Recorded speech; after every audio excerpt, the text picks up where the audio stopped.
Hello, everybody. Hello, and welcome to the special Beetlejuice episode. Oh my gosh, you look amazing. You did it. I was a little worried. I was like, oh my god, am I gonna look like Adam? And you'd be like, oh. I was like, I can't leave Frank hanging. I'm making this happen in 10 minutes. And you did it. You look wonderful. You look great. Yes, Cade Fisher's here. Hello, Cade. Hello. Hello, Cade. Hello. It's wonderful. It's great. So we're here to talk about both movies, Beetlejuice and Beetlejuice. So first things first, like when did you first see the first one? Do you remember? Oh my god. If you can. So I honestly, Frank, I think, do you remember like back in the day when you come, maybe, you didn't have cable, did you? Did you have cable? I had cable for a brief time in my life. Okay. So after school, there was a channel called ABC Family, and now it's Freeform, and it's probably a new name now. And during Halloween, they'd have like the 30 days of Halloween, and they'd play all the like Halloween movies. So I'm 99% sure the first time I saw Beetlejuice was on like an after-school special, like a 5 p.m. cable TV movie. Oh my gosh. Middle school. That's amazing. He's here. You? He's here. Hello. Oh, hello. Me, I think same thing. I must have seen it on cable like when I was young. I don't think I ever rented it. I think it was definitely like on TV. So it might have been when I lived in a certain time when I had cable or when I was younger at my grandmother's house. But I do know for sure that I did see a special screening around Christmas time in 2009, possibly 2010. Because when my mom went to visit me in Los Angeles, they had a special screening of Beetlejuice, and I for sure saw it on the big screen there. That's fun. So, I feel like yes. this would be a good movie. The old school Beetlejuice would be a fun movie to see on the big screen. Yes. Did it completely freeze? I can't tell. I'll keep going. I don't. Oh yeah, there it is. Okay, we're all good.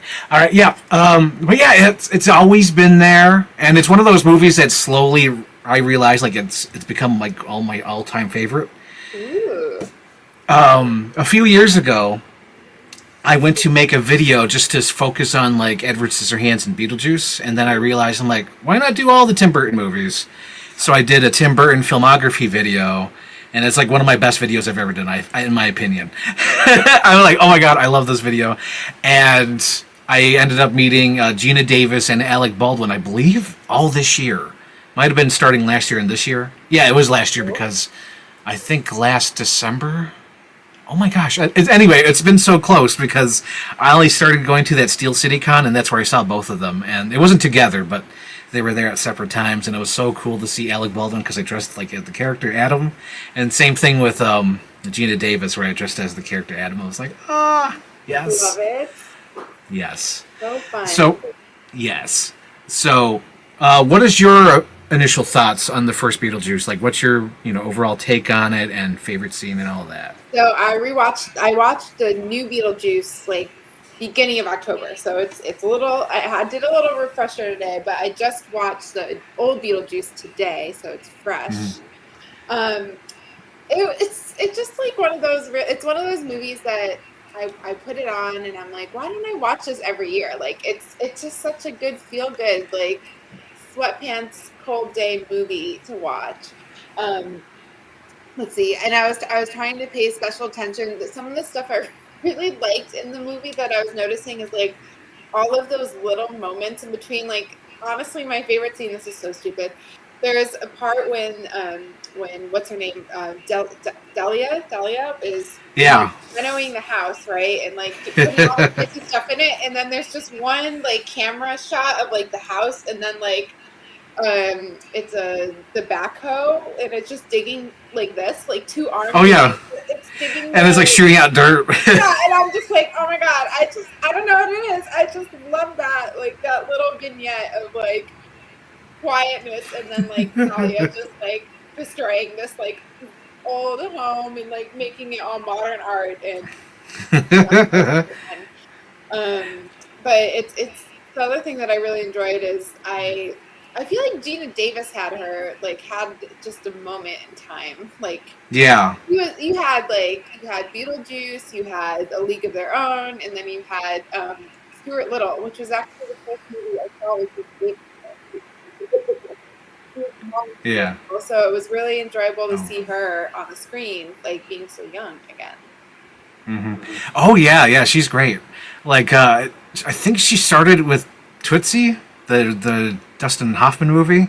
I think that was like one of her early roles. But the reason that she like kind of petered out was that she was in that bomb, the pirate movie. I forgot what it's called. I think it's called like, oh man, what's it called? It's like Switchback or Cutthroat Island or something. I think that's what it's called. It came out like 93, 94. It flopped really bad. Yeah, no memory. And yep, it flopped really bad, and that's why she sort of like went on like the Hollywood blacklist because she was in a flop. So they kind of, yeah. But the movie I like her in, I think the first movie I saw her in was either The Fly or Long Kiss Goodnight, which is another one of my favorite movies. I love Long Kiss Goodnight. I don't think I've seen any of those. Really? Did you know M. Night Shyamalan wrote Stuart Little? Really? Yes. There's so many fun facts. So many fun facts about that movie. Like, one of the fun facts is like in the background of Stuart Little, like there's this painting that was just like in the prop store, and they found out that painting was actually a lost painting, and it was like worth millions of dollars. They're like, oh my god. Yeah, they just found it in the background. But yeah, it's like, let's see, like in Beetlejuice, I think the thing that stands out to me, like the thing I really like when I remember watching it, or as a kid, is definitely when he shows up on the TV, Beetlejuice, the character, when he shows up as the cowboy character. And it's so weird because, like, he's famous for having, like, the black and white outfit, like, stripes or whatever. But, like, he has all these, like, maybe 3 or 4 costume changes. Because, like, his first outfit is that cowboy outfit when he's on TV, like, say it once, say it twice, third time's a charm. I love that scene because he's, like, wearing a shirt that's way too small. His buttons are barely bursting through the thing, and it's just so great. And then I didn't realize it until later on, and I'm so glad that the writers of Beetlejuice 2 figured this out. But Delia is like the secret weapon. She's the secret weapon of... Yeah, that's her name, yep. I just remember, as you were saying it, I was like, oh, wait, it's Delia, but I don't want to correct her. I'll just say it later, and we'll go on from there. But, like, Delia, when she's so hilarious in that first one with Otho, like, I will go insane and I will take you with me! It is so great. Catherine O'Hara is a national treasure. And she that's what a lot of my friends who I talked to about the movie, they said that, like, she just got better. Like with age, she just aged like fine wine. She was even better in the second movie. She was even more unhinged. Like, I love Catherine O'Hara. Mm-hmm. She really came into her own. Yeah, I think that's what the secret was, because I feel like it took so long for them to create a Beetlejuice movie. And I think the writers were like, wait, we have Kathleen O'Hara. Why are we focusing on trying to make like a Beetlejuice movie or trying to figure out how to bring back Adam and Barbara or whatever, all that stuff? It's like, we already have Delia. Let's do something with Delia and like bring her to the forefront. She's hilarious. She's always been hilarious. Yes. And there's like a lot of sweet things in the second one, but I don't want to get to the second one just yet. So like the first one, what's another thing I like about the first one? I like the first one just because it's sort of like the first time where, because like it's one of like maybe a second movie where Tim Burton is like forming his like entourage. He's forming up his gang. Because, like, in this movie, I'm pretty sure he worked with all these people for the rest of his movies. Even the old lady who slit her throat. Juno. Juno, your caseworker. Juno shows up as the old lady in Mars Attacks, who listens to the yodeling music. Yeah. And then Otho shows up in, like, Sleepy Hollow, and I think he shows up in some other movies. I forget which. Oh, he might have showed up in Ed Wood. I don't recall. And then Michael Keaton, of course, he was in Batman. Mm-hmm. And then I think that's... Oh, yeah, and Winona Ryder, of course. I mean, of course. I mean, I feel like, and not to get again to the second movie, but I feel like, what's her name? Jenna Ortega is his new... Oh, yeah, Jenna Ortega. Yes, his new muse. But it's so great. Oh my gosh, because like in this one he built it up. He built up the team. Oh yeah, and Kathleen O'Hara. Kathleen O'Hara is the voice of Sally. Yep. And I think she's in some other ones too. I think she's also in Frankenweenie. I'm pretty sure she's the mom. Oh, that's right, Frankenweenie. Oh my god, that's right. A lot of them are in Frankenweenie as well. Oh my gosh. And that's right, Otho was the voice of the mayor. I got the plans for next Halloween. But yeah, the first one has so many great moments, and you think Beetlejuice is like the lead guy, but it's mostly like Barbara and Adam for most of the movie, It which is great. is. It's. I think you mentioned last time we were talking about it that Beetlejuice was only in like 15 minutes of the movie or something Yep. crazy. And yep, and Michael Keaton like said that for the second one. He's like, I only want to be in it for like 15 minutes. You have a And that perfect. Just side note, you have the perfect Michael Keaton impression. It's very impressive. I try. I don't know, but like I love this movie so much. Like you said, it's a comfort movie. I watch it. Oh my god! I at least watch it once a year, if not more. I love the movie. It's one of the ones I owned on DVD and Blu-ray. I never had the VHS, but I probably would have if I had known. If I had known how much I would love it over the years, because like Beetlejuice is like honestly like a sleeper hit for me. Where it's like I even got the little background here. Look I at it. love it. It's so great. It's wonderful. It's Oh my gosh. wonderful. I also love. There's like a lot of really funny moments. So I think another one of my favorite scenes in the first movie is when they call Beetlejuice the first time, and then they send him back. Right? I don't remember why, but they send him back, and he goes into Home. Yeah, they goes into a little model like town or whatever, and then like, oh, I'm just so tired, or whatever it is, and a little anxious. And then like the strip club shows up, and he's like, "Yowza, like gotta go to the strip club." And then I love when Gina Davis looks at Alec Baldwin. She's like, "Why did you put that in there?" And he's like, "I didn't put it in there." I did not. She 100% believes Adam did that, and it just cracks me up. And he's like, I didn't. Oh my gosh, there's so many little things you just remind me. Like, I love the scene in the beginning when Maitland goes downtown just to pick up his paints for his model village, and he runs into the barber who just goes on a rant about like a guy who grew out his hair like some damn hippie or something.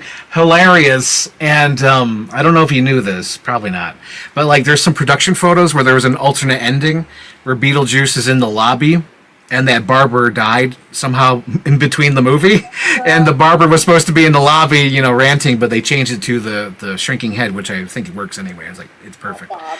Oh, Bob. But yeah, oh my gosh, we're I gonna get there. It's been a while since I'd seen the first one when I saw the second one, and I thought Bob had a bigger part in the first one. I Oh, felt no. like Bob was just with us the whole time. And then I rewatched the first one. I'm like, where's Bob? Like, Bob is so important, and he's not there till like the bitter end. Yeah, he's there at the end. He's in there in the lobby. I think he's there when Barbara and Adam are there, because Barbara goes to sit down at the table, and then she looks at the shrunken head guy, Bob. Oh my gosh, it's so funny. That means like he must have just made friends with them while sitting in the lobby, and it's like, I'm going to use you guys. He's like, is that your work? Oh my gosh. Hey, there goes Elvis! It looks like I'm next. Oh my god, there's like so many great moments in that first movie. I love like, we come for your daughter, Chuck, and then there's even like Robert Goulet for some reason. He's in the movie. Dick Cavett. Oh my gosh. They're the business people. Robert Goulet. Robert Goulet's the one who goes to the ceiling, and Dick Cavett is the one like her manager. If you want to scare people, scare them with your art or your statues. Oh my gosh, and I love that part. It's like a sex joke where it's like, ooh, woo, they're wearing the sheets. So you're going to do that weird sex stuff, do it in your room. Moan louder, Barbara. Woo, whoa.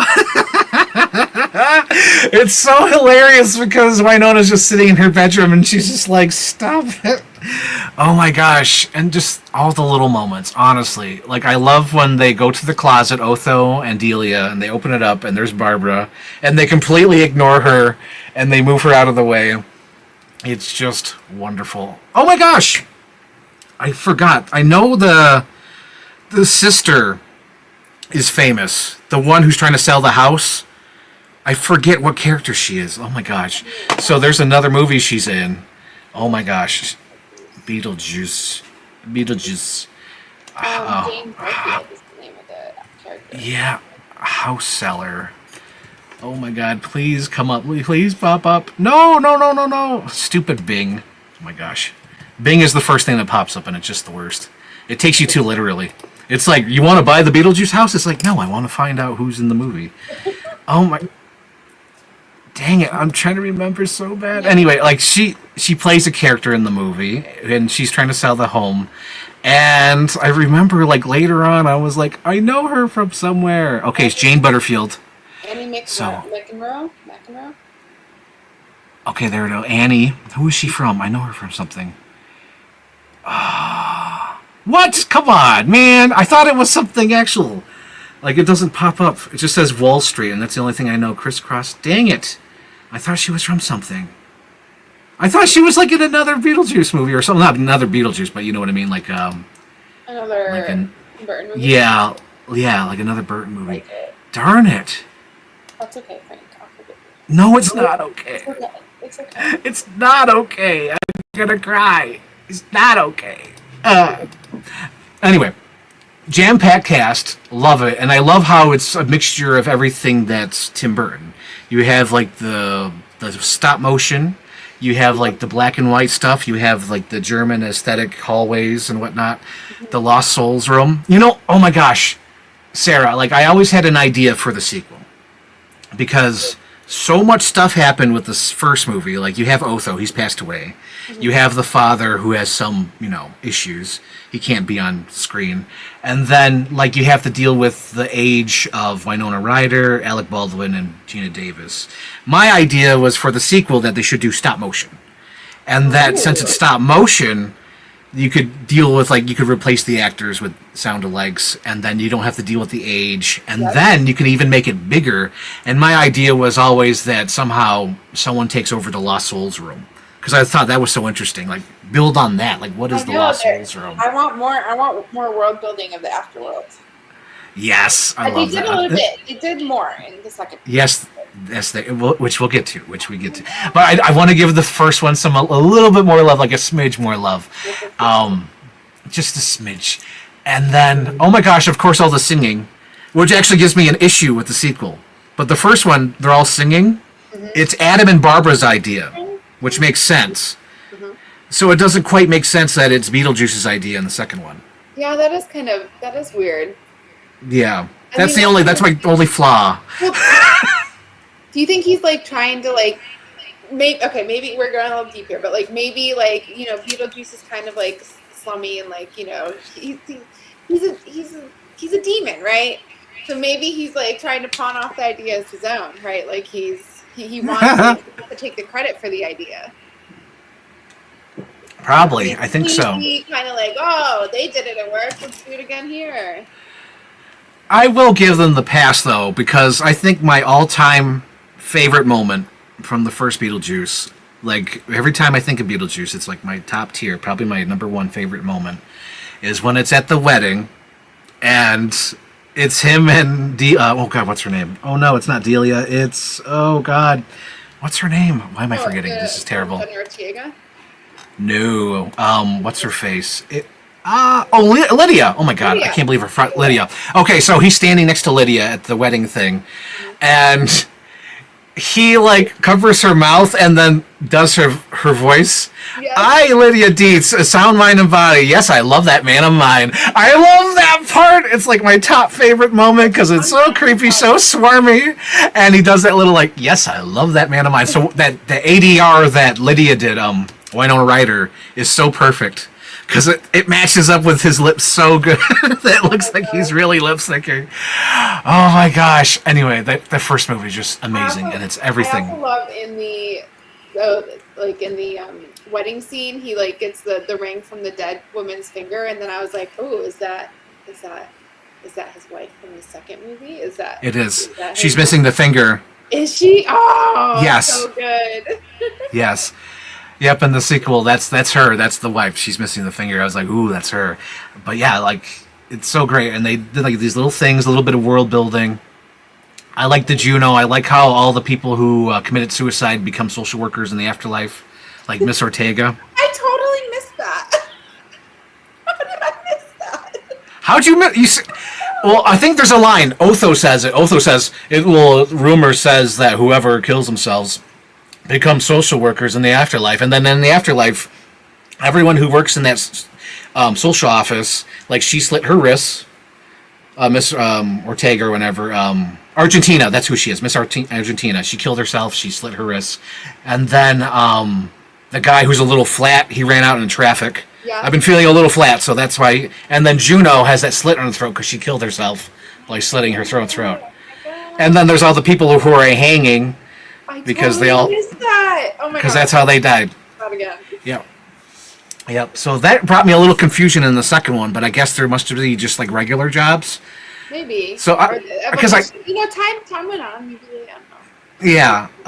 Just because the father was working a job, and I'm like, did he jump in the water on purpose to get eaten by piranhas? Yeah. I thought that was a little weird. I was like, it's a little weird. Also, Interesting. Really quick, Zeus just wants to let you know that he's down to 15 pounds now. He's looking real good. Oh my God! Look at him. 15.67 pounds as of this week. I see him trying to get attention. He's like, they love me. I want to show off my new hot bod. His cat bod. He's like, I look good, damn it. They need to see me. He's like, look at, give me the love. Are you Beetlejuice? So, have you picked your top moment for the first one? I'd say my top moment, I think, is the Michael Keaton strip club, and then like she hits Adam and is like, why'd you build that? Like that is just so like you look at this guy and you're like, that guy did not build a strip club. He's like very serious into like this town needs to be to scale, like serious, and then she's just like, why'd you build that? Oh, Adam, he's so sweet. What's it? Oh, there was a theory out there that he's dyslexic because whenever he reads something, he always screws it up. That's like a little theory out there. I was really sitting there today pondering. I'm like, man, first, like, you have nothing to do. You got nowhere to go. You don't need to sleep. You don't need to eat. Like, I would be devouring that handbook for the dead, even if it's stereo instructions. I'm like, I want to know everything. And I love how they're just like floating around, like, I have no idea what's going on. And it's like, you got this book. Read it. I know. They can't do anything anyway, but like, mine's a read it or something. Yeah. But I like it. I like that first one. It's a little bit of lightning in a bottle, and they didn't screw it up with the sequel, which I'm shocked about. I'm completely shocked. Surprisingly, really well done. It was good. Yeah, it was really good. So we'll get to the second one now. So the second one. Wait, your top moment. Oh yeah, my top moment was I'm Delia, sound, mind, and body. Yes, I love that man of mine. Okay. Favorite part. The best. Absolutely. Perfect. Spot on. Love it. One last thing about the first one before we went to the second. I love, like, it was so fun to see the special effects back, like, when they shrink his head and, like, it looks like they just, like, cut it out and, like, I know nothing about video editing, but it looks so funny. I love all the early special effects of that movie.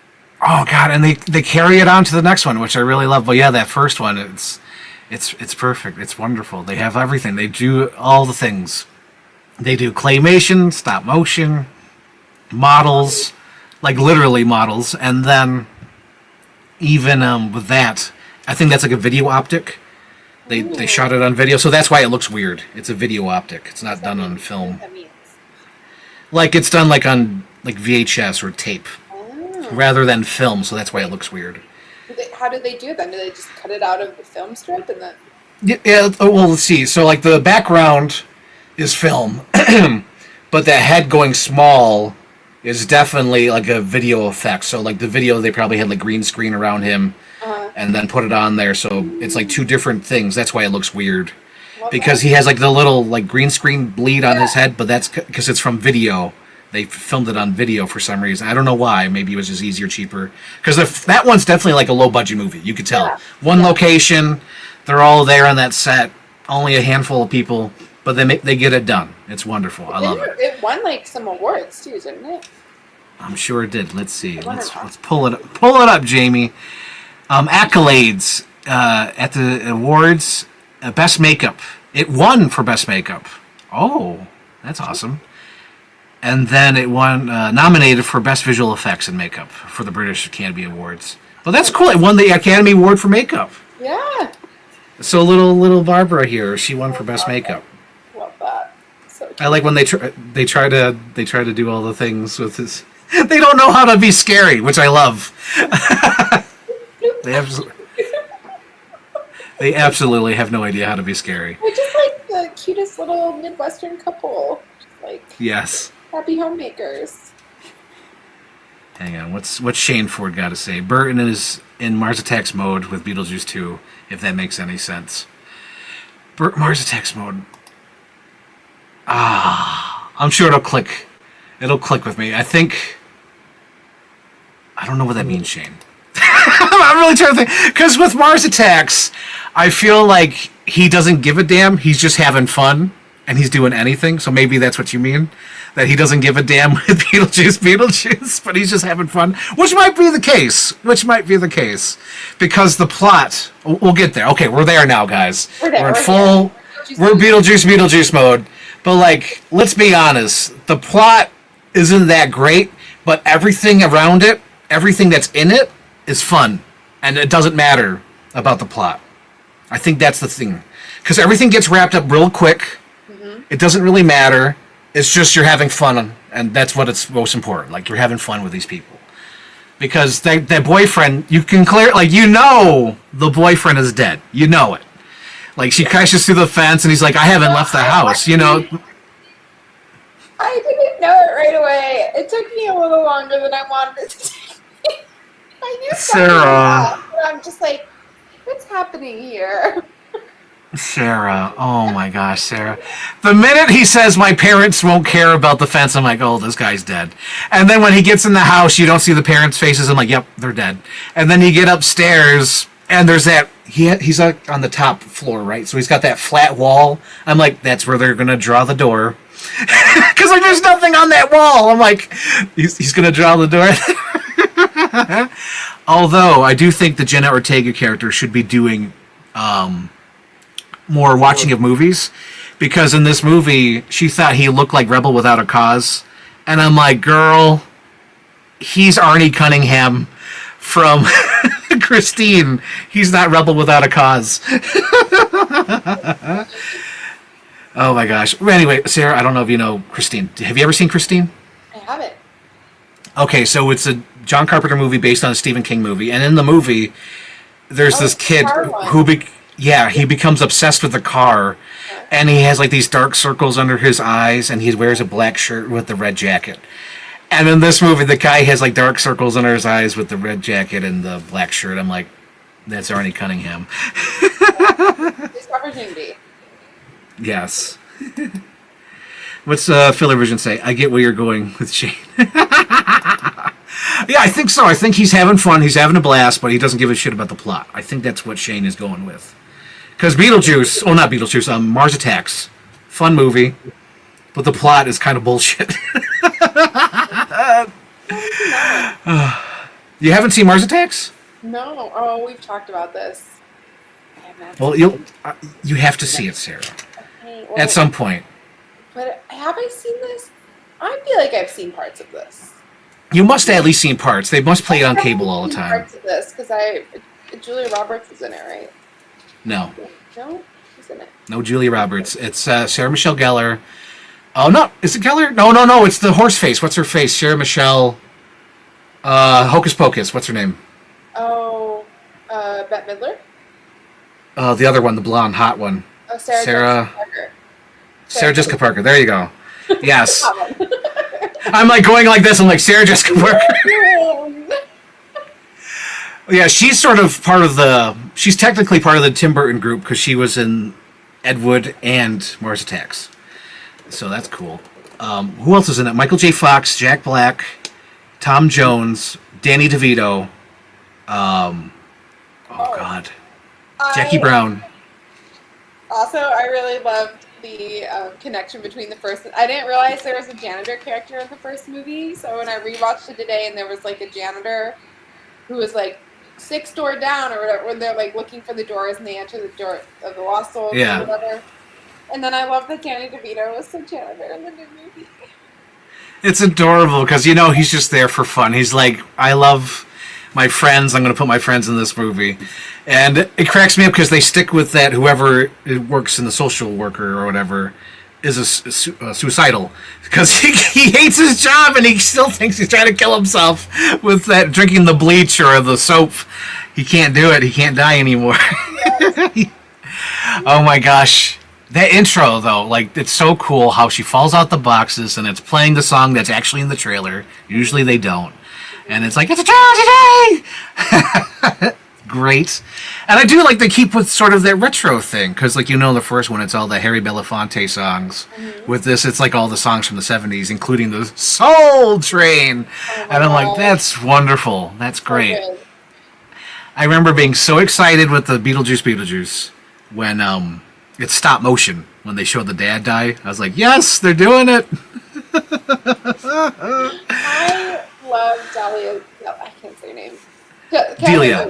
Delia. I love her. I love her arc in the second movie. I love it so much. She's like grown 0%, like from the first movie. Like still completely narcissistic and like just a total diva.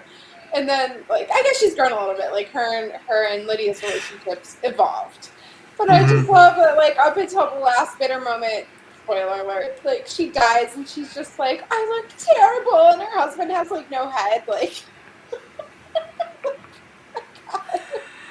Oh my gosh. So that second movie, it's so great because she's like, your father left me. What, Dad? You and Dad are getting a divorce? No, he died. Oh my god, like he died on purpose to get away out from her. And I like how they really had nothing with the father, so they just made him obsessed with bird watching. Like he was going to Hawaii to go bird watch. I mean, it's like, oh my god. When you rewatch the first one, you're like, this guy's like the most vanilla character in this show. Like this whole thing. Like I can see the bird watching. Apparently, there's a claymation Tim Burton on the plane. But I guess you must really have to look to see him. But like he's somewhere in the background. Oh really? Yeah. So when they're going across the screen, he's like somewhere in the back. Yeah. I'm not sure if you could see him, but it was like a little behind the scenes thing I seen where they're like, we put him in the background. He says, yeah, go ahead, leave it in. But then when you see like the final clip, like he's probably like a little piece of black hair in the background, like you can't really even see him. But it's great. I like what they were doing with the second one. Even though like the second one, I think I had like a little rough start. I was like, where are you going with this? What's going on here? But after everyone gets to the Maitland house, I think it starts to click. Mm-hmm. The Maitland house is the murder house, right? Or what do you mean Maitland house? The house from the first movie. Oh, yeah. They were, what do you call it? Barbara and Adam Maitland. That's what their names were. So I just call the Maitland house. Yes. But yeah, when they finally get to that house and are there for the rest of the movie, I think that's when it finally clicks in. Because that first part is like kind of like, oh no, what are they doing? What's going on here? I don't know about this. I'm a little scared. But they pulled it off. They really had fun with like everything. It's very silly. Justin Theroux was good. I usually don't like him. Justin Theroux was good. Mm-hmm. Let's see. What are your favorite moments from the second one? Like from the beginning, like when you walked in. From the beginning. One I don't remember. It's not quite the beginning, but I love when they put the house in mourning. They like put the mourning shroud on the house. I almost lost it. Just like the house is in mourning for your father, and it's just like the big fabric over the house. That was really good. I remember I don't remember specific things from the beginning, but I remember feeling really anxious in the beginning because I'm like, oh my god, like she almost gets hit by the car. You know, like when what's her name? Astrid. Lydia. Oh, Astrid. Yeah, yep. When Astrid is like on her bike and like she like there's like 4 times and she almost dies and I'm like, oh my god, she's gonna like she almost goes. I think she almost goes over the bridge or almost gets hit by a car and I'm just like. And then her bike, she loses control of the bike and it goes into the fence. I'm like, oh my god, Astrid is dying. I remember feeling that. Don't die, Astrid. Yeah. I also love that, like, I love the character, like, I love seeing where the characters went with their lives. Like, I love that Lydia became, like, a TV medium. Mm-hmm. That totally fits for her. I thought it was interesting that she was still haunted by Beetlejuice. Because it felt like that's the part that there wasn't quite a connection for me. Because it felt like in the beginning that Beetlejuice was kind of taken care of. Like, yeah, he got ate by the worm thing. They lived happily ever after. They did the dance, dance, dance, Yeah. like, yeah. And I wish And they then would he have still. gone a little more in depth with the, like, what was the loophole? How did they figure out how to move the Maitlands on? Oh, I love that line. I love that line. Oh my gosh. it's almost it's almost as convenient as the father getting bitten by the shark, so you don't have to deal with his face anymore. Deal with it. Yep. That line, they just quickly throw it in there. They're like, "Oh, the Maitlands. Oh yeah, there was a loophole. We got them out of here. They're out of the movie. They're fine." It's like we're done with that.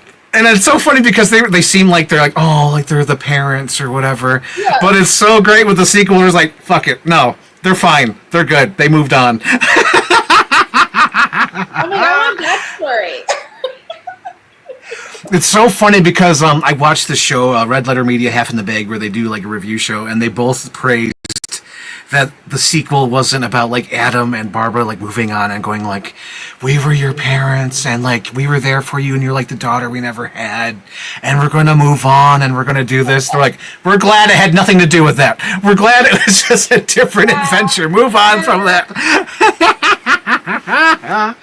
I was like, yes, I sort of agree. Like, I love Barbara and Adam, but like, they're old. You can't do anything, and it was just like they can't really do anything with the plot. I don't know. I think that was the handcuffs. I think that's why it took so long to make the sequel, because you're like, what do you do with that? What do you do? Yeah. And the people who wrote this were the people who wrote Spider-Man 2 specifically, Spider-Man 2 specifically, Smallville for like the first 7 seasons. They also wrote Herbie Fully Loaded. Oh my god, that movie. Herbie Fully Loaded fucking rocks. I just rewatched it. It's fucking rules. Like, Lindsay Lohan is a star, damn it. I'm a Lindsay Lohan fan. You Lindsay Lohan pilled me. Movie this year. What was the other thing they wrote? Oh yeah, they wrote the Wednesday show, and then they wrote this. And I think they're the ones who finally cracked the code. Like, get rid of Adam, get rid of Barbara. We're gonna say fuck you to the dad, and then we're going to what do you call it? We're gonna focus on Delia. The Delia. Actor. What's his name? He is a PDF file. He's a what? PDF file. I'm trying to say it so we don't get blocked on YouTube. Yeah. Did not know that. There's certain terms and words you can't really say because you get flagged or like whatever. But he's a PDF file because he had some tapes or he had photography of a 15-year-old boy. Gross. Yeah, and that's like in the early 2000s because it was like shortly after Sleepy Hollow. Because Sleepy Hollow was 1999, where he played like the Van Tassel dude. Yep. So like, yep. Wow, I had no idea. Now that makes up. I'm like the whole movie. I'm like, why did he lose his head? I don't understand. Yeah, because they were like, fuck you. We have to deal with this, but he's got to be in the movie some way. So. Okay. Well, anyways, that's some interesting lore. That's good to know. Yes, the lore. You have to know the lore. The lore behind the lore. I also really love the way that that Dahlia dies with the snakes. Oh, it's so perfect. It's so perfect. And you know what's going to happen. You know what's going to happen. She's like, I ordered these snakes. Lydia's like, those look poisonous. Those look poisonous. And she's like, I paid extra for them to be desanged. And like instantly, right in the neck. But it was so sad, but it's also adorable at the end where she's in the afterlife and they end up finding each other and they're so in love and she's like, look at me, I'm terrible. And she still loves him even though like he's squirting blood all over.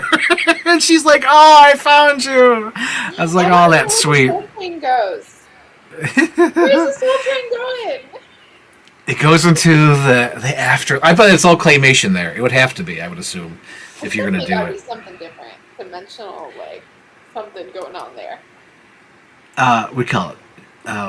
Oh God, not Shane Ford. It is. Oh no. Anyway, filler vision. I get what you're saying with Shane. Danny DeVito, a cameo, was probably the best part because he's drinking all the bleach and soap.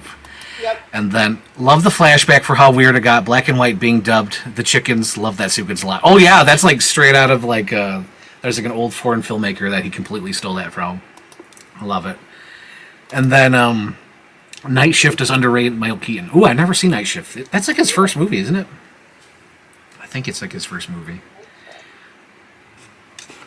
I feel embarrassed. What is it? What's his name? Yeah, Night Shift, Michael Keaton. But I was looking. Oh, Cade Fisher. That's right. Oh my gosh. I was like, I know that guy. It slipped my mind. Cade Fisher is Filler Vision. Cade, and then Shane. Yes. Wow, he's so good in that movie. Yeah, he's like a baby Keaton. Did you know Michael Keaton worked on Mr. Rogers' Neighborhood when he was a kid, or in his teens, I should say, or He was 20s? like one of the kids on the show. No, he like worked behind the scenes. He was like in his like 20s behind the scenes. He worked with Mr. Rogers. Mr. Rogers. Like Michael Keaton kind of looks like one from Armageddon. What's his name? The one who has dementia now. Oh, Bruce Willis. Yeah, there's something there. They kind of like I'm not. Frank's like stop. Just stop. Okay, I'm gonna agree to disagree on that one. But I kind of see it, like if you squint, and you step away 30 feet, yeah, I get it. I can see it. It's not a dead ringer, but it's not it's not like similar. It's not. You're not saying young Bruce Willis. You're saying current Bruce Willis, which would make sense because old Bruce Willis does look like old Michael Keaton because they both have the old old man bod. Yeah, and the bald, and then they both have like the crow's eyes kind of going on. Yes, I see what you're saying. I agree with that because I was thinking in my mind Bruce Willis will always like be cool Bruce Willis. I had to remember like, oh wait, there's old Bruce Willis now. That's right. Yeah. For those who don't know, Bruce Willis is like my favorite actor ever. He's like my favorite is. Don't tell Sarah. What's Shane saying? Though I wish the sequel focused on a single artist for the soundtrack, like Belafonte. Oh yeah. I see what you mean. I see what you're saying. But like that, so my little sunblot, like the only mistake in the movie other than them not really having a solid plot. It was an all right plot, but like they didn't give a shit about the plot. The plot was like, who cares? But it was always weird to me because we already mentioned it. But it was weird to me that Beetlejuice came up with the lip syncing because Barbara and Adam would do that because they didn't know how to be scary. But I give it a pass because Sarah said to, so I'll give it a pass. Thank you. We gotta put out some creativity here. We gotta put the pieces together. Oh my god, we totally forgot to mention him. Dafoe. Willem Dafoe is fucking hilarious in Beetlejuice. Oh my god. Right? Do you agree? Yeah. He's the cop. He's the cop with the funny. I like how you're like, hang on. Yes. But I love that half his head's missing, and then he's always drinking a cup of coffee, and his assistant always gives him the coffee. Oh my god! And he never knows his lines. Yes, like they're holding the cue cards. Hilarious.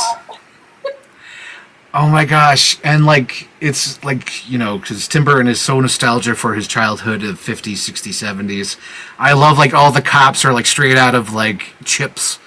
Or like FBI or something. They're all like old-fashioned cops. It's just straight out of like an old school like detective show. Yes. What's Cade Fisher say? I know everyone said this now, but I legit didn't know about MacArthur Park because of Weird Al's Jurassic Park parody song. Really? What is MacArthur? MacArthur Park's like, someone left the cake out in the rain. I don't think that I could take it because it took so long to bake it, and I'll never have that recipe again. Oh my God. I only know that. Let's see. You know what threw me off was the guy who sings that song in the movie is Richard Harris. You might know him as Dumbledore. I know him as. Hang on, I want to get it right. So it's a 1977 film that's a Jaws ripoff that I love with all my heart. It's coming on 4K next year. His name in the movie was Captain Nolan, Richard Harris. So it just cracked me up that Nolan from Orca was singing MacArthur Park in this movie. Oh my god! Speaking of the sequence, Winona Ryder is excellent because I love how she's acting. That's great acting because she's lip syncing perfectly to the T, but her eyes are showing that she has no control of what she's doing, and her body is like doing all these things. But like, so to me, like that's like rubbing your head and like rubbing your tubbing, because it's like I don't know how you do that. I don't know how you look like that with your eyes, but your lips are singing perfectly, like they know what they're doing, but your eyes show that they don't know what they're doing, and it's weird to me. It's so weird. It's fantastic. I don't know how she did it. Same thing goes with the priest, because the priest, when he's lip syncing, he's doing this thing with his lips, where it looks like he's trying to fight from lip syncing, like to hold his mouth closed, but he can't, and I don't know how the hell they do it. I love these actors. They do it. And the same thing goes with Jenna Ortega. Jenna Ortega's having a blast. She's lip syncing. She's doing her choreography. It's wonderful. I love her so much. I also really like in that scene that they had all of the social media influencers, and they just all got sucked into their phones. That was so cool. Oh. And they did like a lot of practical effects. I like how that was sort of like a, an homage to this, where it's like, all their faces are like rubber getting stretched out. They do that a lot with the practical effects. I do like that. Oh my god, I cracked up at Beetlejuice Baby. I like the guts falling out. It's so wonderful. Baby was too much. You love Beetlejuice Baby. Beetlejuice. I'm surprised there's not like a Beetlejuice Baby. There's got to be like a Beetlejuice Baby stuffed animal. Oh yeah, there's tons of them. There was one I saw at Walmart the other day, and I think it's NECA. NECA's doing like a full scale, like detailed Beetlejuice Baby. Wow. Oh, They're doing it. There's a little Bob stuffed animal. Oh my god, I have tons of those. I have like 2 stuffed Bob animals, and I got the little Funko Pop. Oh. Yes. I like the Kid Robot Bob is the best one, because there's a cheap Walmart one that looks okay, but the Kid Robot stuffed animal, that's the company Kid Robot, they have like the perfect one. And again, I'm showing off that I really love Beetlejuice because they have all this junk. You got all the merch, you got the costume, you got the autographs, you signed pictures. I got the sandworm. This was like Super Bowl for you, like just new. Yes, it was. Oh my god! Speaking of Super Bowl moment, I got to tell you this. So again, been waiting for this movie my whole life, practically, right? For the last 33 years of my whole life, because the movie came out before me. Waiting for this movie. Sit down. Movie, the Pepsi commercial, they show the quote. The title shows up, dun, dun, dun, dun. My mom turns to me, and she does her Geppetto thing where she says, "Figaro, I forgot to lock the truck." And I'm like, "You son of a bitch!" Meanwhile, it's saying like Tim Burton film, and it's going over the models. I quickly grab her keys, rush out, go to the lobby, go to the door. I don't even go to the truck. I open the door just to hear the truck lock. And I quickly run back, and by the time I get back, I see the rest of the credits. And I was shocked that Danny Elfman came back. I thought him and Tim Burton had a falling out, but I guess not. Maybe they got back together? I guess they got back together. Yeah, they got back together, and not only that, but I liked how Danny Elfman, he upped the ante for the theme. He added more stuff to it, and it made it more sound like more epic. And the sound effects is because I love that song, that piece of music, that bum bum bum bum bam bam. It's perfect, and the way the little additions he did, I was like, oof, chef's kiss, perfect, wonderful. So, Sarah. The trailer then, the first time. No, I made it just in time. Oh, I missed 30 seconds. Luckily, it was right at the end of the hallway, and I raced right the hell out. I'm like, that's a pretty speedy, I've been to that Regal. It's kind of a big Regal. Yes. We were in Auditorium 12, I believe. The reason why I know this, because Auditorium 12 is the best. I have favorites now. Auditorium 12 and 11 are great because they have brand new bulbs. The sound is perfect. It's wonderful. I love it. Oh my god. As long as the sound is perfect, because I think I saw... Oh, wait, it was Auditorium 11, I think. Auditorium 11, I think, had Oppenheimer, which was just it was too loud. It's too loud! On a side note, I just crossed the 30 threshold. It's been my first month in my 30s, and I went to the movies what did we go see? Oh my god, Frank. Okay, side note. Have you seen The Little Robot yet, or The Wild Robot? It's so good. You have to see it. I cried. I laughed. It's so good. sidebar, guys. Sidebar. I know this is about Beetlejuice, but we have to talk about Wild Robot right now. We have to talk about it. Okay, so Sarah, when I saw that, I think it was like a year ago, they showed a teaser trailer for the Wild Robot, and it was all it was quiet. There was no dialogue, and it looked beautiful. It had like this robot land on Earth, and you see him save this little duckling, and there was nothing but music. And I'm like, oh my god, is this going to be like an awesome movie where there's like no dialogue? It's just a robot on, in this woods and like raising this duckling. Because there was like nothing. It was no dialogue. It was just music and animation. Had me and my mom crying. We're like, oh my god, maybe we should go see this. A few months later, probably like 3 months ago or whatever, maybe 4. It's been a while. We see a new trailer 2 or the main trailer for Wild Robot. And it's one of those fucking movies where all the animals are talking and they're all like, hey, you're in a wild robot, you're doing this, you're doing that. I'm a duck, I'm a fox. Woo-hoo. They actually make a good story plotline out of it, I promise you. They make a plotline out of talking animals. It's not just like these animals are talking, like it fits into the story. It does. I understand that, but it instantly killed my movie boner for it. I'm like, I don't want to see this movie. It's gotta be like all-time favorite. Like, it's on my top 10 now. It is so good. It's just it's beautiful. The story, I cried, I laughed, I cried more. I was like in the theater. Like, and the reason I'm telling this story is because I'm not 30 and my ears are really sensitive, so I had to wear earplugs in the movie theater. So I'm sitting there. Oh my gosh! Oh my god! You're really 30.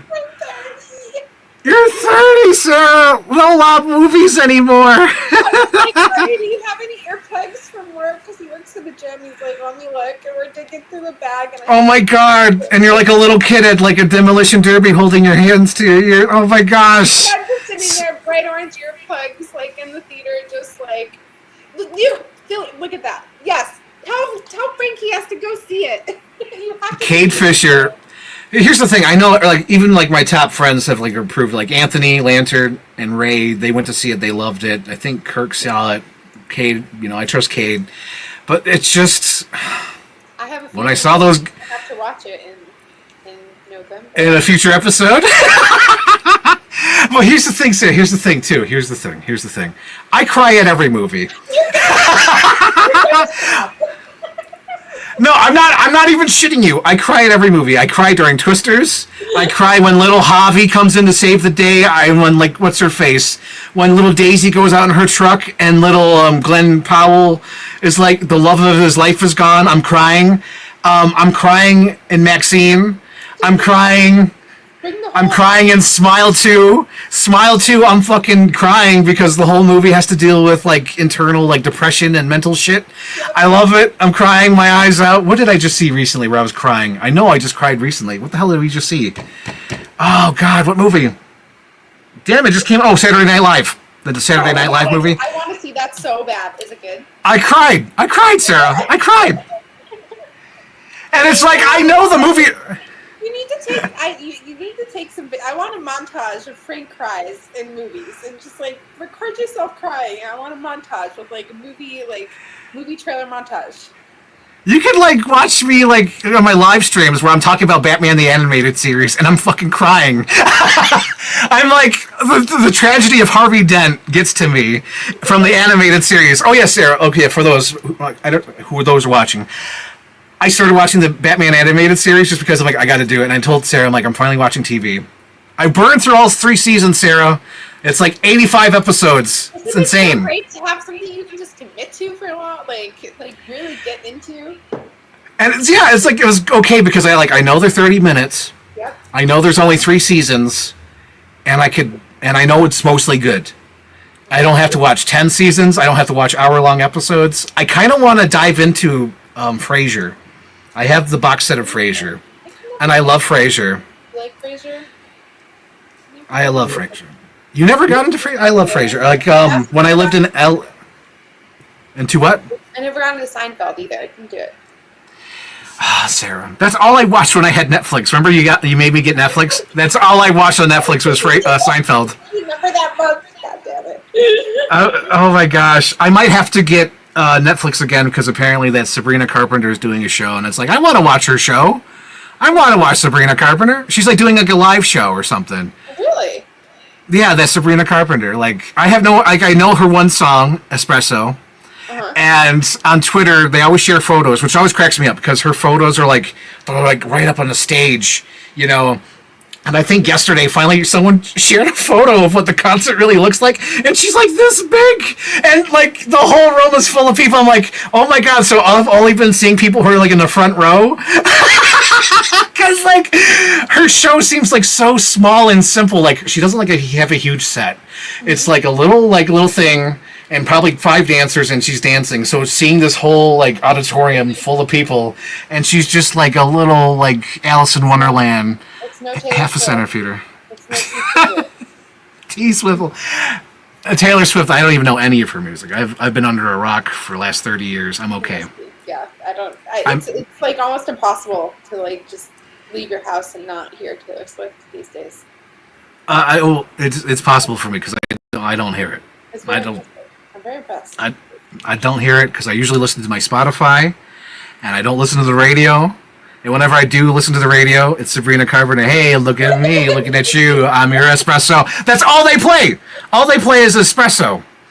Oh my gosh! And then we call it. I've been hearing about this other artist, Chappell Rowan or whatever the hell her name is. I listened to her once. I listened to her 2 songs. One was "Hot to Go," which is I like that. Because it's like, you know, preppy. Like, it almost feels like Queen. And then the other one, she sings Baby Let Go or whatever. Baby You're Lucky or something, You're Good Luck. That's just Peaches. It's just Peaches from the Super Mario movie. Oh. If you listen to the lyrics and if you made it like down low, like... So if you like took her lyrics and just put it to the Peaches, like Peach, you're so cool, and with my style you're gonna rule. Like that whole thing is just Peaches, because in that song she's like, "Hey, you're so cool." I'm like, "Oh my god, this is just Peaches." Peaches, peaches, peaches, peaches, peaches. I know we've totally gone off the rails, guys. I see Cade Fisher. He's got Iron Giant vibes. Yep. What else we got here? Saturday Night was great. It needs more recognition. It deserves it. Here's the thing. Oh, yeah. Should we talk about Saturday Night? So, Sarah, yes. So bad. You should see it. You should see it. You'll definitely love it. I loved it. But there's a part of me that knows it's bullshit and they're playing with my heartstrings because they know how much I love Saturday Night Live. So it's like... I'm split on it. Like, there's one part of me that's like, oh my god, I fucking love this movie. The performances are great. Everything's great. But, like, the other part of me is like, this movie's bullshit. Like, that didn't really happen. That's sweet. Because, like, there's this, oh my god, Sarah. There's a wonderful moment. I was crying through the whole thing. My eyes are, like, almost through the whole movie I'm crying. But at this part, I'm really crying. So, Lorne Michaels is trying to find Jim Belushi, right? And he goes outside... And there's Gilda Radner, and that's already making me cry, because Gilda Radner fucking died way before she should have.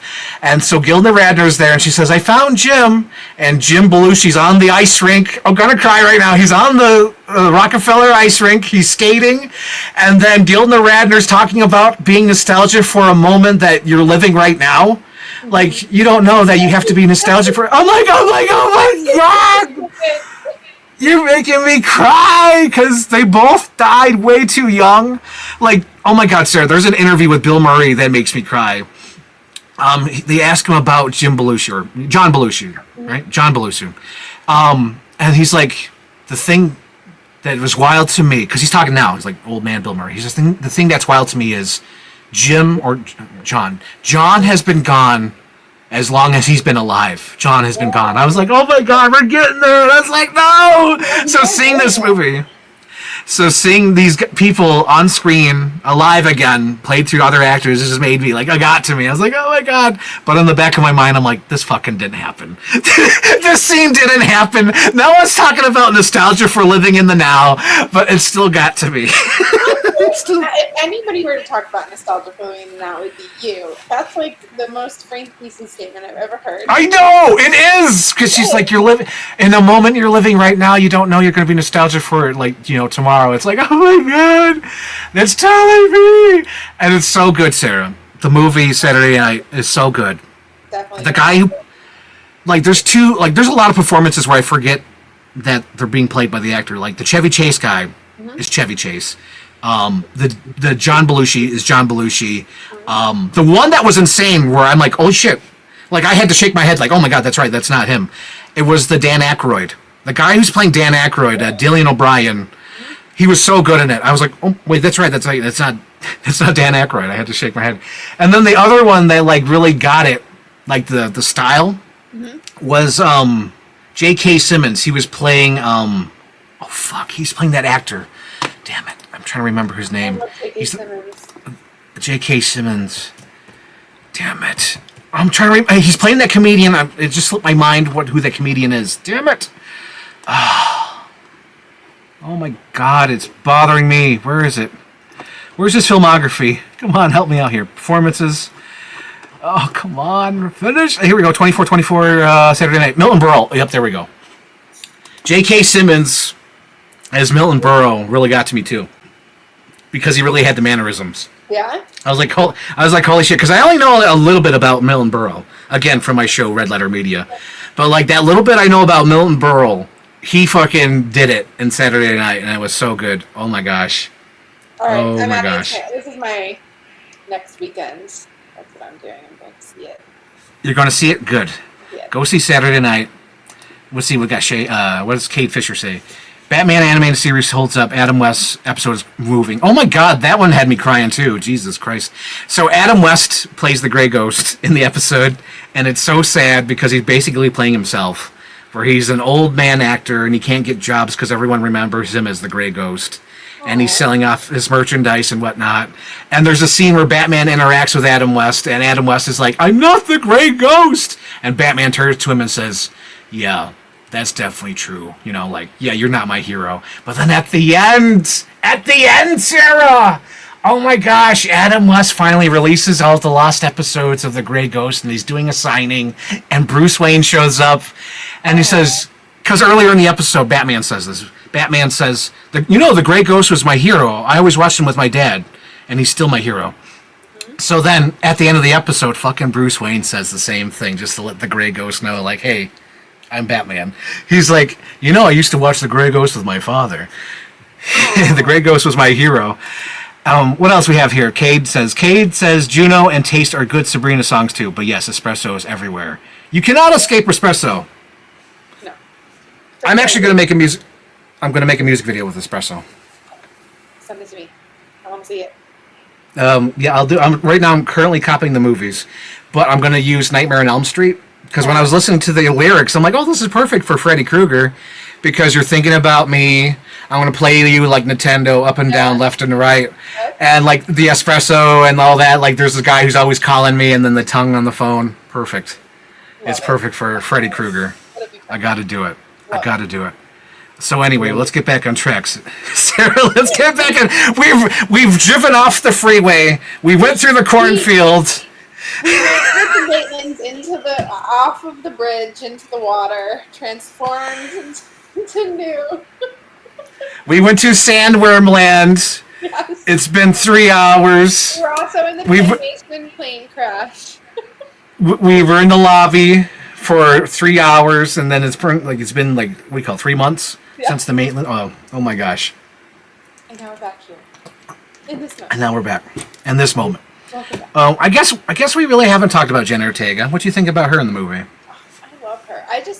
So the first place I saw Jenna Ortega is, and it took me, I had to put the pieces together, was in You. You haven't watched it because it's on Netflix and it's a series, but it's like, I have the DVD set. I have the DVD set. You have the DVD set of You? I thought Wednesday. I thought you were going to say Wednesday. Oh, you're saying You? Oh, me. You. It's the name of the show. You. No, I haven't watched You. I don't know what You is. Well, who's on first? Anyways. Yeah, You. So Jenna Ortega's on second. I don't know either. So You is like a show on Netflix, and in like the first season or second season, Jenna Ortega has like a small little role. Like she's the sister of one of the women that the main guy kills, and he ends up like paying her off, and then she just had this small little role, right? And then I see like all these, Miller's Chat or with Miller's Girl and like Wednesday, like all these movies start coming out, and she's fire and all. Like I really like Jenna Ortega. She's like, I really. Did you watch Wednesday yet? No. Oh God, it's so good. It's like I loved her in Wednesday. She's basically the new Winona Ryder, right? Like she's just like, she has her own brand, like I like her because she's one of those actors that I know I'm probably always gonna like the movie she's in, because like she has a niche, right? She's her own brand. She literally is her own brand. That's the reason why they got her for this movie. They knew that she had 3 million Instagram followers, so that's like they really wanted to make this movie. Like she's got the following. She's perfect for it. Like I think I saw a couple interviews where they're like, we had to wait to make this movie until Jenna was born, because like she's perfect for it, right? Like, so I enjoyed her, and I think I'm trying to think of specifics because it's been like a month and a half since I've seen it. I've watched like 10 or 15 or 20 movies in between. You're telling me like I'm flying blind, Sarah. Like I'm like, I almost rewatched Beetlejuice, but I'm like, nah, I can do this. I can wing it. Sarah, I've watched all the Batman animated series. I've watched all of Nightmare on Elm Street, all fucking 8 movies. Oh my God. I've watched Harry Met Sally 3 times in a row. I'm surprised I'm even running. Like, I'm surprised I remember these fucking movies. I'm in the same boat. I think I've burned through like 3 seasons of Game of Thrones. I'm on my I'm like, today I watched Beetlejuice. I watched the new Martha Stewart documentary on Netflix. I was watching Bridesmaids right before this show. Oh my God, you watched Bridesmaids again. Like, I took a nap. I listened to some music. I went to a Christmas show. What else did I do? Like, I know I watched something yesterday. I forgot what the hell I watched, but I know, like, it's not fresh in my mind. I'm like, I was Jenna in this movie. I'm pretty sure she was great. I loved it. I don't remember anything. Funny. I find that's probably why, though, because it's been a while since we both watched this, since we watched it. So we only remember the parts that were like fire. Yeah. We don't remember like, she was all right. She's good. She's good. But like, the first time I saw Jenna Ortega was in the movie Scream in 2022, 21. Okay. She was in the movie Scream. And then she was in Scream 6, which I also saw.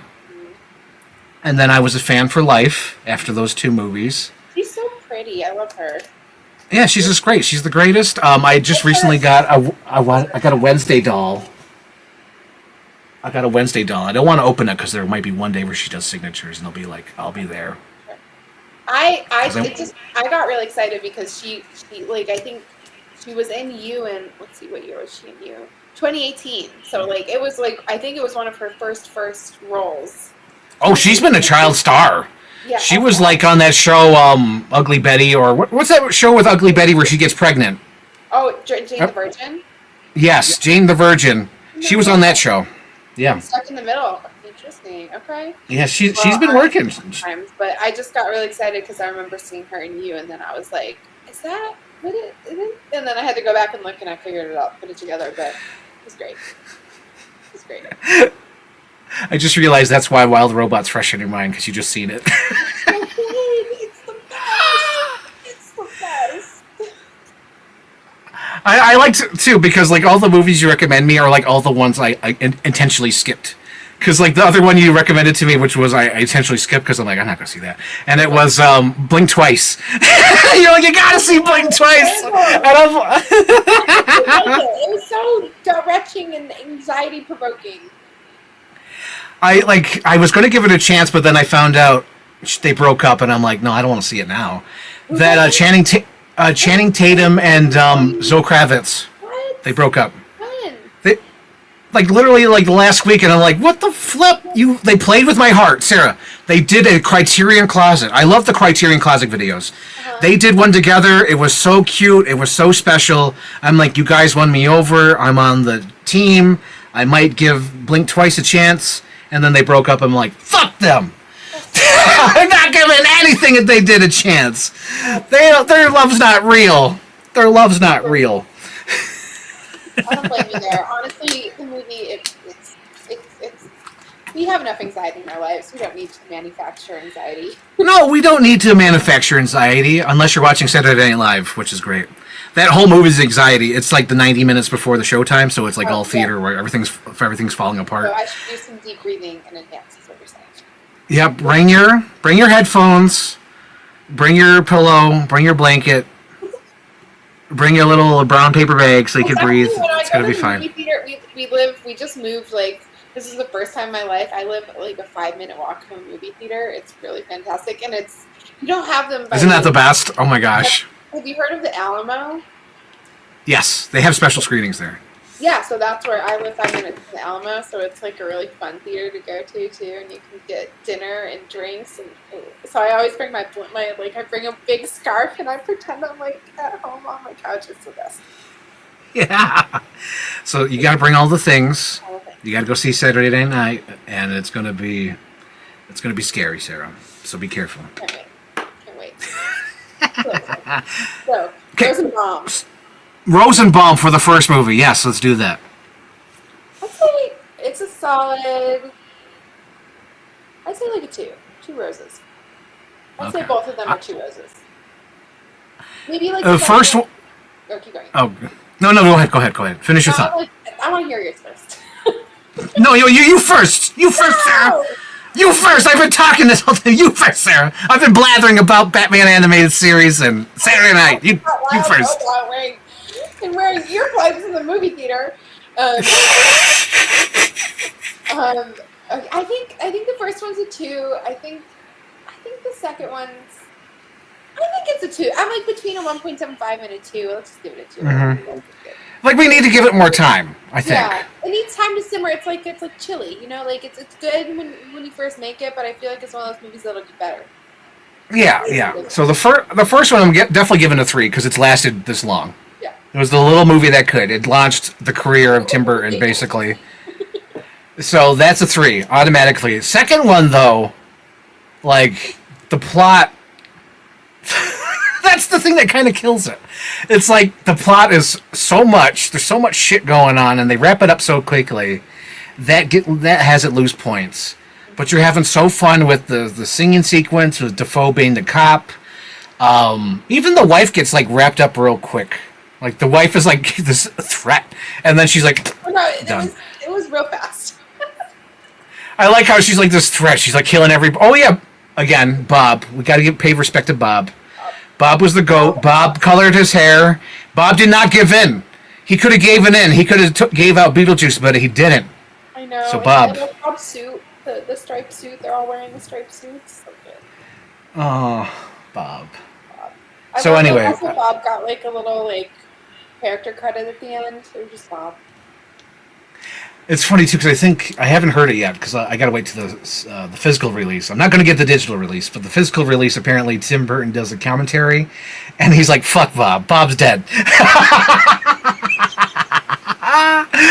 Oh my gosh! But anyway, I think my Rosenbaum for the second one. I think 1.5 or 2. Okay. Yeah, that's what I'm saying. In that range. It feels like one of those movies that it needs time. Gotta let it. It needs time. It's like I loved it. It's in my top 10. But like, is that just because I've been waiting for it? Will it survive on home video? Yeah. You know. Yeah. That's the thing. So right now I'm like. Right, fair. But I do love that dance sequence. I've rewatched it several times over the last couple of months. Because I haven't seen this movie since it came out, which was like August, September. Oh my God. October 1st, right? There's no way this movie came out. No, that was like on digital.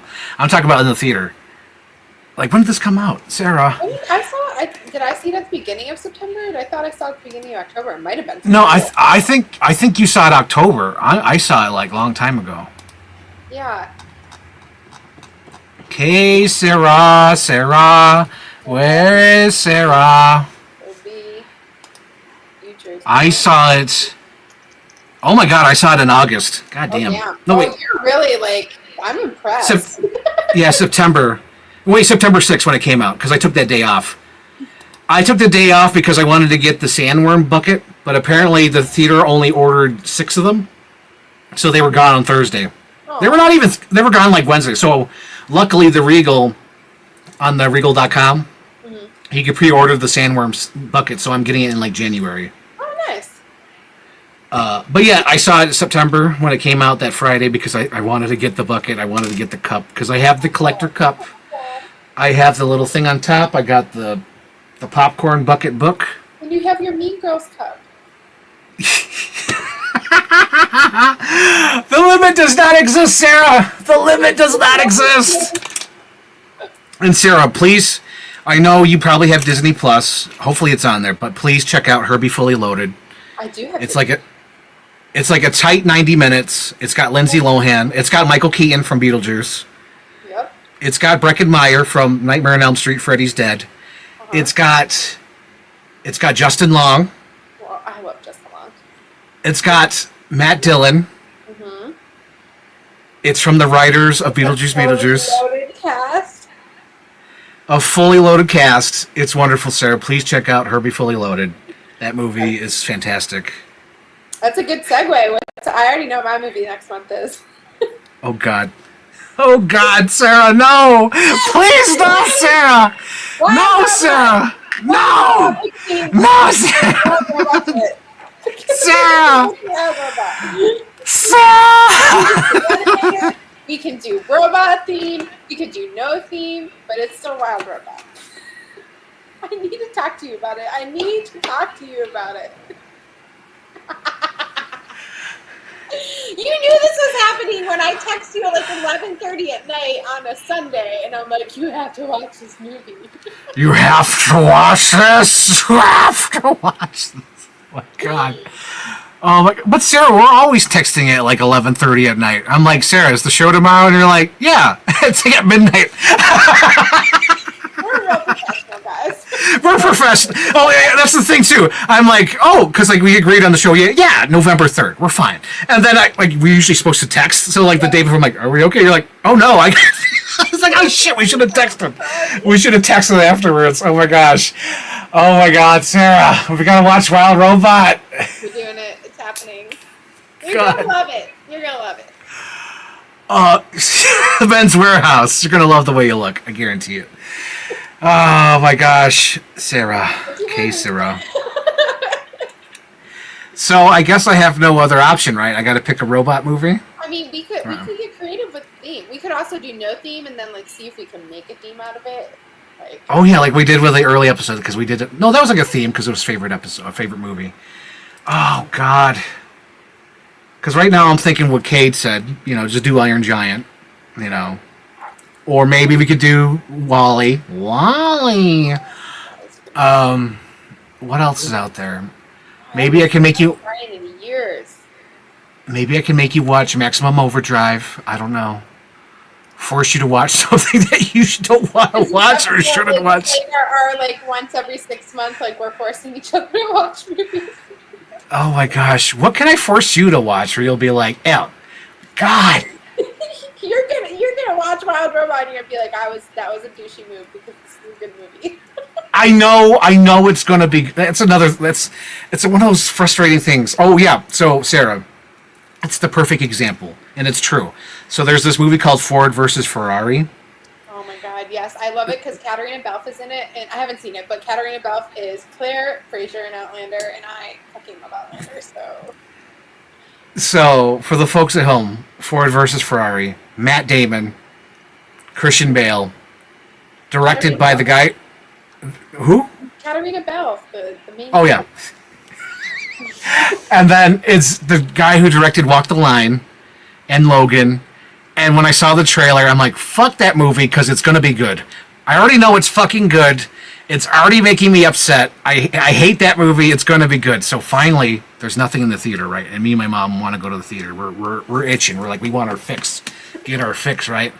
So we go see Ford versus Ferrari, and exactly, like, fuck, this movie's good. Exactly what I thought it was going to be. It was exactly great. It was exactly wonderful.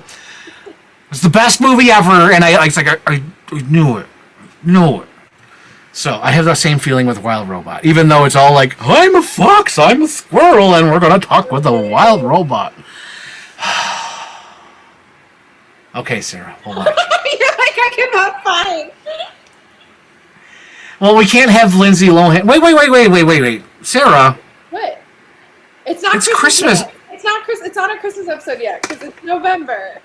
It's our November episode. It's I think. Okay, but so what are we gonna do the episode? Because Wild Robots all about family. Boom. And that's what and that's what's so great about. Okay, so what's the day? Let's write this down, Sarah. So when's the next episode? Let's plan it. I'm gonna be actually in Buffalo. Oh my gosh. I gotta clean up the place. Oh, the place is cleaned up mostly.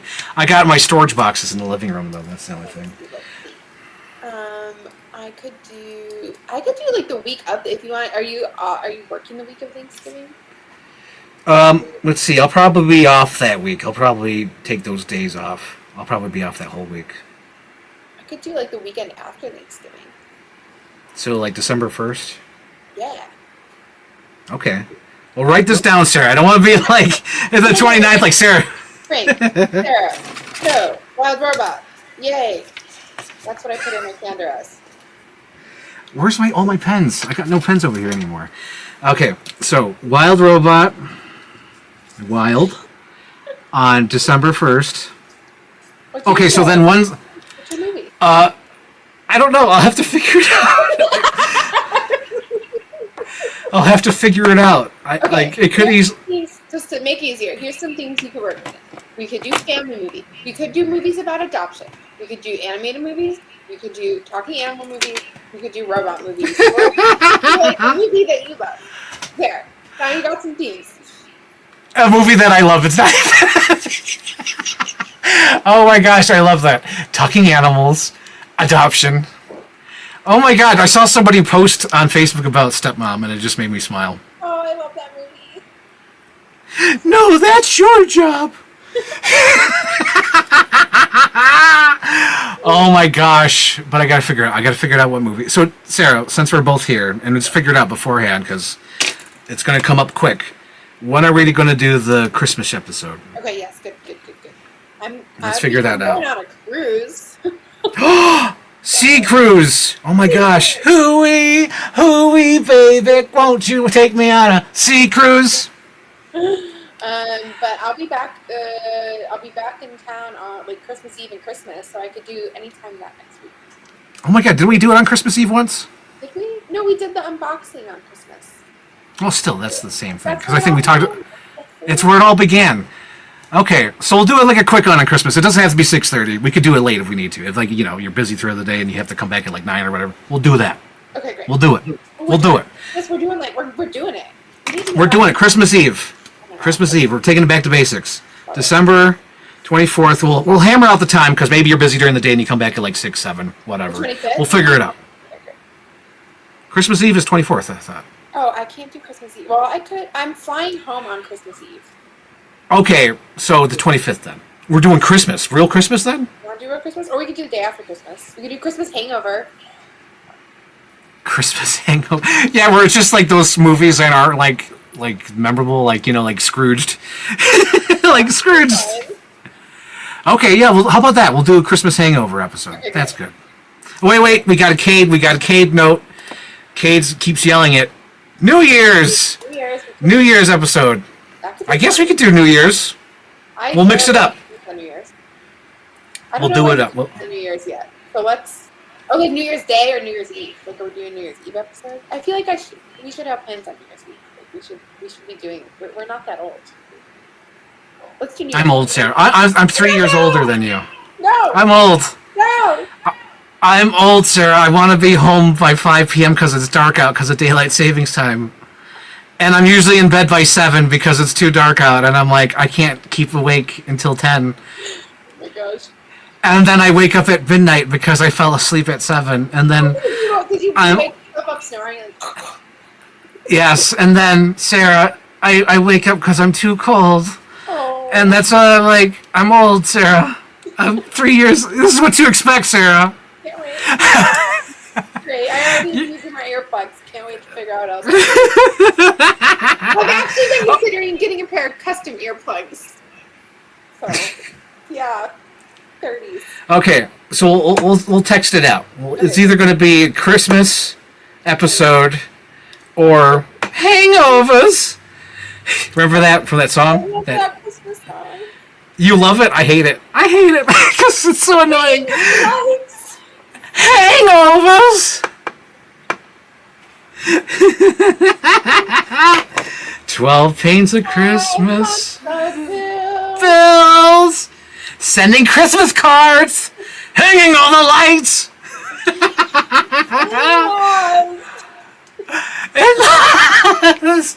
Hangovers. Oh my gosh. Anyway, we'll figure it out. We'll understand this reference because they must know. They must know, right? Kate, Shane. Between Halloween and like 2 weeks after New Year's, we hear the Christmas music. Well, they always play that Star 102.5 where they play that all the time. Yep. Hangovers. Shane, Cade, tune in. Come on. Come through. So anyway, well, me and Sarah, it's definitely December 1st for Wild Robot. And then we'll try to figure it out either Christmas Hangover, or New Year's. We'll try to figure that out. Maybe I'll make you watch Harry Met Sally just for New Year's. Oh, I love that movie. I watched it 3 times in a row, Sarah. 3 times in a row. And the only reason why I did that is because the Blu-ray looped. And I'm like, well, I got no reason to turn it off. Let's do this. But there's like a famous New Year's episode in there. Here we go. He's tuned in. He came through. I've heard that song. First time was waiting for my haircut at the local cost cutters. That feels right. That feels on brand for that song. That's on brand. That's on brand. Because you're out there during Christmas time. Yeah. And you're out there, and you're there. You're there. You're hearing the song Hangovers. Okay. So we did the Rosenbaum. What's your favorite scene, Sarah, before we head out? What's your favorite scene of Beetlejuice? Yes. I really like. I love the vignette of the house in mourning, and I also really love. Oh, that's right. Where Belia gets the snakes, like she's doing the voodoo witchy thing, and then the snakes. So good, so good. Oh my gosh. Well, for me, it's got there's two. It's a tie, because there's like one that's just the moment, and then there's one that's a whole scene. The moment is when he Defoe is doing his speech, and then you find out his assistant is doing the cue cards. Yeah. Hilarious. And then my favorite scene is definitely the musical sequence at the end, because just the acting, so the filming, the eyes bursting because he's looking at the sun for some reason, the green goo, them floating in the air. Oh. It's perfect. And like the live band playing the violin, Defoe jumping over the tombstones. It's wonderful, Sarah. It's cinema. It's art. It's art. Bellissima. It's art. Bellissima. So thank you for everyone for tuning in. Thank you, Shane. Thank you, Cade. Definitely December 1st, Wild Robot. It's down. It's in the book. And to be determined, Frank's pick. Yes. I'm just kind of thinking of the thumbnail. I think it would be cool to do like the Wild Robot in a half face with the Iron Giant. Oh, that'd be fun. Maybe. I think it would be fun. It would be fun. I think it would be. I haven't seen that movie in a long time. Me too. Long time. Long time. I was doing a Star Wars reference, but you're like, long time. I haven't seen that movie in a long time. Okay. Oh, wait. Here you go. Okay. We'll leave with Cade. Thank you, guys. Bye. It's the most wonderful time.